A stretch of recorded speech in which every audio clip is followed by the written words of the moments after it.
তারাপীঠের মায়ের মূর্তির সামনে যদি সকাল থেকে রাত্রি ৯টা পর্যন্ত অনেকবার ভিতরে প্রবেশের অনুমতি পান, তাহলে আপনার কেমন লাগবে বলুন তো। আর তার সাথে যদি হয় মায়ের ভোগের প্রসাদ, তাহলে তো আর কথাই নেই। আমরা সেই সুযোগটাই পেলাম ৬ই মে সোমবার। এবারে ছিল পালা পুজোয় অংশগ্রহণ করার সুযোগ, তাই আমরা মায়ের ভোগ দিয়েছিলাম। গতবার তো মন্দিরের ভিতরের ভিডিও করার সুযোগ পাইনি, তাই এবার ভিডিও করার সুযোগ পেয়েছি এবং তা আপনাদের সামনে তুলে ধরার সুযোগও পেয়েছি। কলকাতা শহরের এখন গাড়ির সংখ্যা অনেকটাই কম, কারণ এখন হচ্ছে ভোরবেলা। মায়ের ডাক অমান্য না করে আমরা, অর্থাৎ আমার ছোটবেলার স্যার, বৌদি, মিষ্টি এবং মিমি বেরিয়ে পড়লাম মায়ের কাছে যাবার উদ্দেশ্যে। যারা গত তারাপীঠ সিরিজের ভিডিও দেখেছেন তারা সবাই চেনেন স্যারকে। এবার তারাপীঠ পৌঁছানোর ভরসা ছিল আমার, আপনার এবং সবার ভারতীয় রেল। 24 ঘন্টার মধ্যে 5 ঘন্টা অতিক্রম করে আমরা এখন দাঁড়িয়ে আছি হাওড়া স্টেশনে। এখন ঘড়িতে সময় 5টা 15।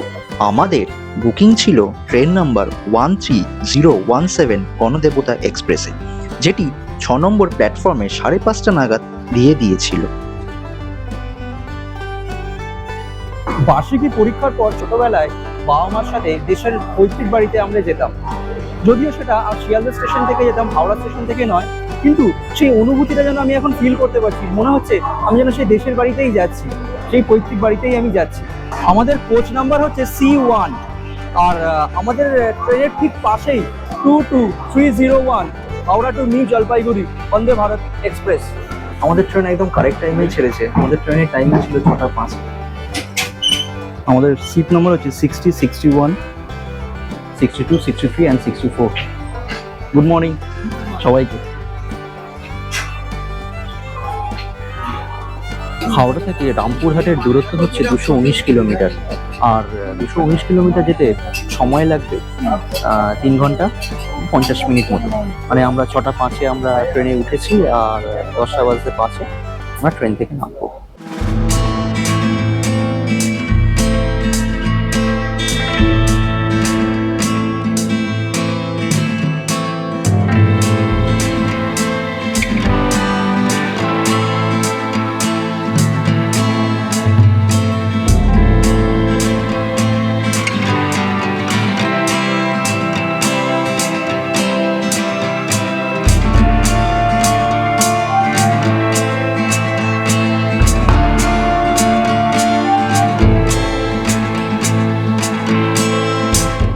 ঘড়ি আমাদেরকে বলছে আমরা এখন দাঁড়িয়ে আছি সকাল 10টায়, অর্থাৎ আমরা 10টার সময় ট্রেন থেকে নামলাম। ট্রেন আমাদের সবে পৌঁছালো রামপুরহাট জাংশন।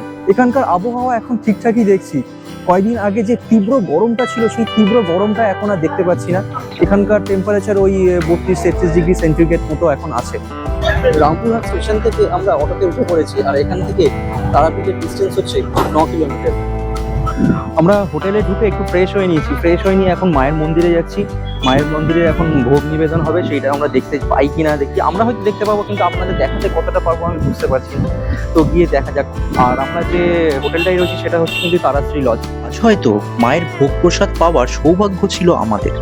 দেখুন কত মানুষ প্রসাদ পাওয়ার আনন্দে অপেক্ষারত। এছাড়া কেউ চাইলে টিকিট কেটেও প্রসাদ গ্রহণ করতে পারেন। আমাদের টিকিট করতে হয়নি, যেহেতু আমরা পালা পুজোয় গিয়েছিলাম।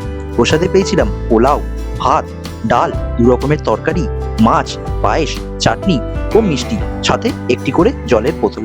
রেণু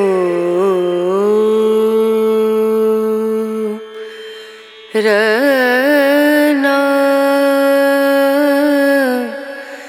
রনা